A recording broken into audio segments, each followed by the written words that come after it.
Hey everyone, welcome to Workflows on Morphic. In this video, you're going to learn what workflows are and how you can build your very own workflow from scratch on Morphic. First, let's understand what workflows are. Any set of processes that you want to repeat over and over again, instead of doing those manually, you can just do that process once, save that as a workflow, and now with that workflow, you can provide different inputs and get the same type of outputs that you were to get when you manually do it over and over again. So the biggest advantage of workflows is that it's going to save you a bunch of time. You don't have to do things manually again and again, and it's going to help you keep your outputs consistent. So let's understand what workflows are capable of. Now, to help understand that, we've built a few workflows for you guys in-house, and you can look at these by selecting the workflows button right above the prompt bar. So you can select workflows, and here you'll see a bunch of workflows available for you guys to play around with. Now we have a bunch of different workflows for different use cases: filmmaking, social media, animation. You can play accordingly to your use case. I'll show you a sample workflow that we have here.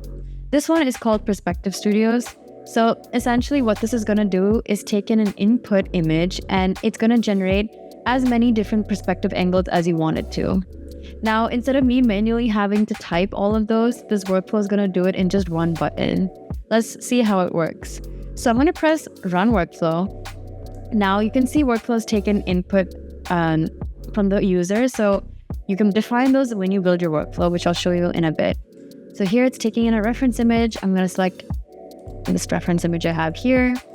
And then it's going to ask me what type of shots I want. Do I want multiple angles or a full 360? Let's just go with full 360, and that's it. All I had to do was import those two, and now it's going to generate my shots for me. As it generates, I'll show you kind of the different types of workflows that you have available. You can build workflows for image-based outputs, video-based outputs, or even text-based outputs. So for example, this workflow here, put yourself in a movie, takes in your image, it takes in a script, and it outputs an entire video for you. So whatever the process is, you can build a workflow for it. The possibilities are pretty much endless. Great. So now it's asking me for the next steps. I can just select the type of perspectives I want. I'm going to go for left side, a rear view, and a low angle, and submit. Awesome. So you can see the type of output we got here. The 3 selected angles I asked for, I just got in one shot. And now I can go and work with these moving forward. So this is the idea of workflows. Now we can get into understanding how do you build a workflow from scratch. So the main way you go about building workflows is on the Copilot tab. So you're going to navigate to Copilot, open up a new chat, and in this blank space, you can go about building workflows in 2 ways. The first way is you can simply just prompt the type of workflow you want to build. So for example, I can just say, create a workflow that inputs my black and white sketches and inputs a reference image of my character, carries them to studio grade rendered frames, and then animates these frames based on my storyline. This is what I'm going to prompt here. Basically, I asked it to generate a workflow that takes in some sketches that I provide. It takes in a reference image that I also provide. Based on these 2 inputs, it's going to turn them into my frames for the shots, and then also even animate those frames based on the storyline. So maybe it also adds in that storyline as an input. I know I didn't define it, but Morphic is smart enough to understand what the inputs should look like. So you can simply just prompt what you have in mind here, and it'll create that workflow for you. So I'm going to press generate. Awesome. So see, there you go. It's created a workflow for me.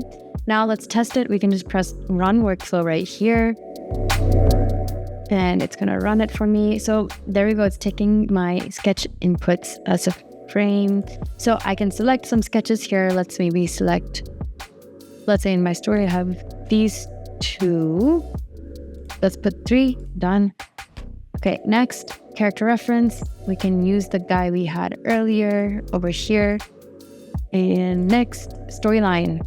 We're gonna say a boy study anything like they what's near a girl will tower on girls, see fashion and blushes. There we go. Next. Cool. This is if you have a specific style you have in mind. We'll just go with studio grade realism, given that that was the photo I imported of the man. And we can go with 5-second duration. So you see this added steps that I didn't even describe, just so that you have a very good output for you. So now it's gonna run. Awesome. So it's given us the first couple of frames. Now you can see there's a bit of character differences here, which we don't like. Now, what Morphic does, it imports checklists here. So it'll only proceed if you approve of the generations. So you're not wasting your credits in just one go. Now, I'm just going to mention, keep a character consistent and use this character. Oh, so I'm just going to add in the character reference here. We can just press this button and just press generate. So you can edit workflows live as well. So you can see I've made an edit request, and then it'll allow me to save that edit into the workflow. Great. So that's much better. We've got our consistent character now, and it's followed exact sketches as well. Now, this looks good to me. Now I'm just going to write animate. And now it'll animate those frames based on the storyline. Now, quick thing to add here, if you have any preferred video models that you want to use within your workflows, you can say for image generation, use GPT-2, and for the video generations, use rough imagine. So if you have model preferences, you can simply just type that in and Morphic will understand and only use those models for those generations. So right now it's running, I can just add that in at the end. So I can just press that and we'll let that run. And then meanwhile, we've got all our animated frames here based on the storyline. So these can be downloaded and used according to your wish. This is the first way you create a workflow, and this is how you can even edit the workflow. I can simply just update the workflow so that the image generation uses GPT-2 and the video generations use Grok Imagine. And that's how easy it is to update your workflows. Now, this is there for you to run anytime. So in workflows, you'll see my workflows. Anything you want to run over and over again, you can just select that you've just created. Awesome. So this is the first way to create a workflow. Now, this is the second way. Now, some folks use Copilot here to do a process step by step. And at the very end of that process, you can save this chat as a workflow. So let's see how that works. Let's say I'm using Copilot to help me create a 30-second storyline. All I have right now is my story, which is like this. So I think for me, my first step with Copilot, I'm just going to say, help me break this down into a screenplay. So it's going to break a screenplay into me. Great, so I have my screenplay now. I didn't have my shots ready, but now it's giving me my shots. Now the next step is I want to figure out what my characters look like. So I'm going to say, help visualize the characters in realism. Great, now it's given us our characters here. Of course, if you want to refine them, you can just say, no, I would like more freckles. Anything you want to refine, you can mention here. For now, I'm just going to go with these. Next steps here is I wanted to create my shots. So I can just say, use these characters, then create cinematic studio grade shots. Great camera us. See. Super simple. I don't have to prompt anything grand here. And let's see what this gives us. As it generates, I'll add in a few things here. If you have specific model preferences, right, you can just say use GPT-2. You can define that in the prompt itself. And if you have any specific format references preferences, you can mention that too. Like if you're making it in vertical format, you can say generate in 9:16, right? So anything you want to specify, you can just define it in the prompt itself. Awesome. So it's given me my shots here in vertical format. Right now, if you want to add stuff, you can be like, okay, add like 2 more shots in between whatever continuity, right? Between each frame for continuity, right? I can just generate. So feel free to add in pointers as you need. Awesome. So this has given me a lot more shots. Now this is looking great and cinematic, just like I like. Now, great. I can now just say animate all of these. Let's use Grok. Imagine. And now it'll go and animate those frames. Now, the good part here, depending on the plan you're on, it's going to look at your credit spend, and that way you're not making stuff that exceeds your limit, and it's confined to what is possible within your plan, right? So it's helping me be smart here. For now, that's chill. I'll just go with the 720p, and yeah. Awesome. So now it's created all of my shots for me and animated it as well. And it's even stitched all of my clips together.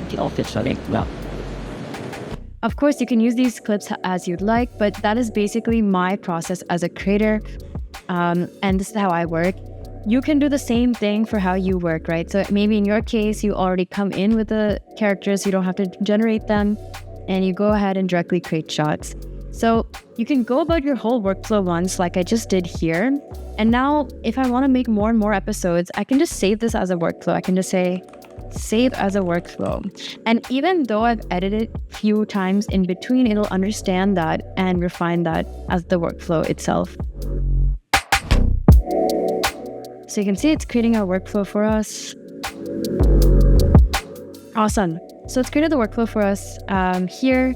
And you can now see the workflow, run it. Now, if you need to edit workflows, this is how you do it. So, of course, here you can see the edit button, but when you're managing a bunch of your other workflows, here's how you can edit them. So you can go to the My Workflow section. All the workflows you create end up here. Here in the 3 dots you select, you'll see an edit button.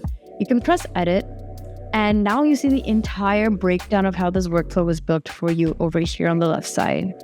On the right side, it's going to give you suggestions depending on what you want to edit. You can just directly put in what you want to edit here, or you can use some of these suggestions as well. Let's say, for example, I want to add more steps. I can press that, submit, and then it's going to ask me what step you want to add, and then you can just type that in. So it's very direct to edit your workflow on Morphic here. You'll see that save button. Let's say it's given me suggestions, but if you have something else, you can also type that. Color grading pass. Pretty cool suggestions. So yeah, this is how you edit the workflow. We'll go back. The other cool part is you can share workflows with your teammates. So if you have other folks in your organization, you can share your workflow as well. So you can copy that link right here, and you can go and share workflows with your friends and anyone else that you want to use it for. So this is a breakdown of workflows, and this is essentially what you can do. Possibilities are endless. You can make workflows as robust as you want. I showed you a few simple methods of how to do it, but now that you've understood how workflows are built, feel free to go and try building one on Copilot within Morphic. If you have any questions, feel free to ask us. You can email us at support@morphic.com, and we'd be happy to help. So yeah, I hope this helped, and have fun and build some awesome workflows.